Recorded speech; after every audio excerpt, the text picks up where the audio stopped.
اور اس کے بعد جو اگلی چیز ہے تیسرے نمبر پہ، وہ ہوپلس سچویشن کریٹ ہو جاتی ہے نا سم ٹائم، مایوسی کی سی کیفیت. اس کے اوپر قرآن کریم نے بڑی رہنمائی کی ہے کہ یار آپ یہ نہیں سمجھیں، کوئی بھی خوشی بھی، جو بڑے خوش ہوتے ہیں نا کسی خوشی پہ، ان کے لیے یہ بات ہے کہ کوئی خوشی بھی ہمیشہ نہیں رہتی اور کوئی غم بھی ہمیشہ نہیں رہتا. غم وہ ہے جس کے پیچھے آپ بھاگیں اور آپ حاصل نہ کر پائیں تو آپ کو غم ہو جاتا ہے. یہ تو شروع سے ہی اسلام نے یہ ڈوز، یہ خوراک ہمیں دی ہے کہ وَلَنَبْلُوَنَّكُمْ بِشَيْءٍ مِّنَ الْخَوْفِ وَالْجُوعِ وَنَقْصٍ مِّنَ الْأَمْوَالِ وَالْأَنفُسِ. ہم تمہیں بھوک سے آزمائیں گے. تم ایک چیز کے پیچھے بھاگو گے تمہیں نہیں ملے گی، بھوک ہے. خوف کیا ہے؟ خوف یہ ہے کہ چیز مل گئی ہے، اب ٹینشن ہے کہ یار چلی نہ جائے. ان سے تو ہم آزمائیں گے. خوشخبری ہے وبشر الصابرین، صبر کرنے والے کے لیے خوشخبری ہے. الذین اذا اصابتهم مصیبہ قالوا انا للہ وانا الیہ راجعون. یاد رکھے تلک الایام نداولها بین الناس، دن بدلتے رہتے ہیں اور ممکن ہے کہ ایک چیز ہمیں ایسے لگ رہی ہو دور سے دیکھ کے، جب اللہ سبحانہ وتعالیٰ ہمیں دیں عسى ان تکرهوا شیئا هو خیر لکم، ہمارے لیے بڑی بہترین ہو، ہمیں پتہ ہی نہ ہو. ہوتا ہے اس طرح. اور ایک چیز ہمیں لگے کہ بہت مزہ آ گیا بھائی، یہ تو میری تو زندگی کا گول تھا، اور پتہ لگے کہ اس میں ہمارے لیے دنیا آخرت دونوں کے لیے شر تھا، تو کیا رہ جاتا ہے پیچھے. اس لیے آپ نبی کریم صلی اللہ علیہ وسلم بھی تلقین کیا کرتے تھے. قرآن کریم میں بھی بہت سی چیزیں، وَمَن يَتَّقِ اللَّهَ يَجْعَل لَهُ مَخْرَجًا، آپ تقوی اللہ تعالیٰ مخرجہ پیدا کر دیتا ہے، آپ کو وہاں سے دیتا ہے جہاں سے آپ کو غبان نہیں ہوتا. یا عبادی الذین اسرفوا علی انفسہم لا تقنطوا، بھائی تم مایوس نہ ہو، مایوسی یہ والا کام نہیں کرو. مایوس تو کافر شخص اس کو سمجھ آتی ہے، آپ کو کون سی مایوس. مومن کا کوئی کام ضائع نہیں جاتا، کوئی کام مومن کا ضائع نہیں جاتا.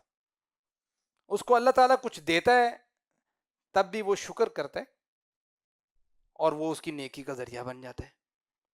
اللہ تعالیٰ کچھ لے لیتا ہے یا دیتا نہیں ہے، وہ صبر کرتا ہے، وہ بھی اس کی نیکی کا ذریعہ بن جاتا ہے. اس کو اس کی جب آخرت کے اوپر نظر ہوتی ہے تو اس کو تو سمجھ آ رہی ہوتی ہے کہ میرا تو کوئی کام ضائع نہیں ہے. جب ہمیں لگتا ہے کہ ضائع ہو گیا، ہلاک ہو گیا، اور ہماری نظر وہ والی آیات، وہ والی باتیں جو اللہ سبحانہ وتعالیٰ نے قرآن کریم میں بہت جگہوں پہ بیان فرمائی ہیں، جس پہ کہا کہ انسان کی نظر آخرت پہ ہو، فمن زحزح عن النار وادخل الجنہ فقد فاز، یہ اصل کامیابی ہے. تو بس یہ جب نظر ہوتی ہے تو انسان جو ہے وہ آگے نکل جاتا ہے. بس میں آخری بات کر کے اس کو کرتا ہوں. یہ تو ساری چیزیں اور بھی بہت ساری ظاہری بات ہے، ریزنز ہیں ملٹیپلس، جو دو چار ہم نے سمجھی ہیں. ایک اس کی بڑی اپوزٹ چیز ہے، وہ یہ ہے کہ بسا اوقات بندہ چاہت نہیں کرتا کہ میں نے مرنا ہے، لیکن اس کی حرکتیں، اس کا کام، اس کا عمل کا جو نتیجہ ہے، یا متوقع نتیجہ ہے یا غالب نتیجہ ہے، وہ اسی کا ہوتا ہے کہ یہ بندہ چاہتا ہے کہ بھائی میں مرنا چاہنا ہے، میں نہیں چاہیے زندگی. یہ ایسے ہی ہے کہ جیسے اس کی مثالیں آپ لے لیں، یہ میں خاص طور پہ نوجوانوں کے لیے کہہ رہا ہوں. یہ ایسے ہی ہے کہ جیسے آپ گاڑی چلا کے لے کے جائیں تیز سپیڈ میں، 140 کراس کر رہے ہیں، ویڈیوز بنا رہے ہیں، لگا رہے ہیں، 150 کراس کر رہے ہیں، تو اس کا مطلب یہ ہے کہ بھائی تسی چاہتے ہو کہ بھائی میں نہیں رہنا، میں نے کوئی زندگی پیاری نہیں ہے. اور حالانکہ انسان کی اصل چاہت یہ نہیں ہے، لیکن عمل ایسا ہے، کام ایسا ہے. تو نوجوانوں بھائی اس معاملے میں بہت احتیاط برتنے کی ضرورت ہے. یہ بھی وَلَا تُلْقُوا بِأَيْدِيكُمْ إِلَى التَّهْلُكَةِ کے مترادف ہے کہ آپ اپنے آپ کو ہلاکت میں ڈال رہے ہیں. ہمارے وہ لوگ بھی اس مثال میں آتے ہیں جو نشہ آور چیزوں کا استعمال کرتے ہیں. وہ سگریٹ لائٹ چیز سے لے کے جتنی زیادہ اوپر آپ لے جائیں، جتنی اس کی آپ انکریز کر لیں، اب وہ جتنی یہ ساری چیزیں ہیں ہمیں سب کا پتہ ہے کہ کون کیا کس طریقے سے ہلاکت میں ڈالتی ہے. الٹیمیٹ وہاں سے انسان نکلتا ہے. تو ان چیزوں سے بچنا بھی بہت ضروری ہے کہ جو انسان کی چاہت نہیں ہے کہ میں یہ کام کروں، لیکن اس کا نتیجہ غالب یہی ہوتا ہے کہ وہ اس طرف جاتا ہے. تو اللہ سبحانہ وتعالی ہمیں جو سوسائٹی کے اندر خودکشی کے معاملات ہیں ان کی ریزنز سمجھنے کی، اور ان کو جتنا ہو سکے ڈائلیوٹ کرنے کی، اور پھر اس کے جو حل ہیں اس کو امپلیمنٹ کرنے کی اللہ تعالیٰ تو توفیق عطا فرمائے.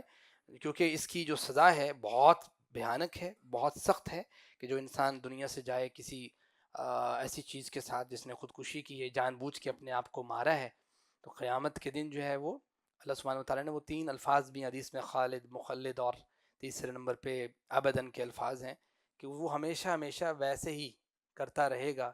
اور اس ہمیشہ سے بعض اسکالرز کا اس طرف گیا کہ پتہ نہیں وہ ہمیشہ جہنم میں جائے گا، لیکن ظاہری بات ہے اس کی جو صحیح انٹرپریٹیشن ہے وہ یہ ہے کہ اتنی زیادہ ٹائم کے لیے وہ جہنم میں جائے گا کہ اس کے لیے نبی کریم صلی اللہ علیہ وسلم نے یہ 3 الفاظ بول دیے کہ بھئی چھوٹا ڈیوریشن نہیں ہوگا، اچھے خاصا ٹائم جہنم میں ہوگا، اور وہ اسی طرح اپنے آپ کو جس تکلیف سے ایک دفعہ گزرا تھا دنیا کے اندر، اس نے سمجھا پاجی کہ کوئی تکلیف نہیں ہے، آگے اس کو اسی طریقے سے بار بار، اگر کسی نے زہر کھایا ہوگا جو تکلیف سے گزر کے وہ مرا، وہ تکلیف سے بار بار بار بار جہنم کے الگ عذاب کے ساتھ اس تکلیف کو ایکسٹرا طور پہ برداشت کرے گا۔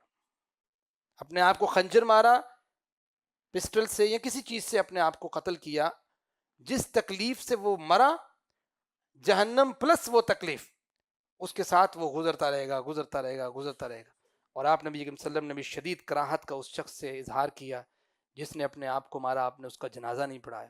آپ نے صحابہ سے کہا پڑھا دو، اس مقصد کے لیے کہ آپ کو اس جرم کی انٹینسٹی محسوس ہو کہ یہ کوئی سادہ جرم نہیں ہے، میں اس سے بری ہوں، میں ایسے شخص کا ساتھ نہیں دیتا۔ یہ مراد ہے آپ نبی کریم صلی اللہ علیہ وسلم کی۔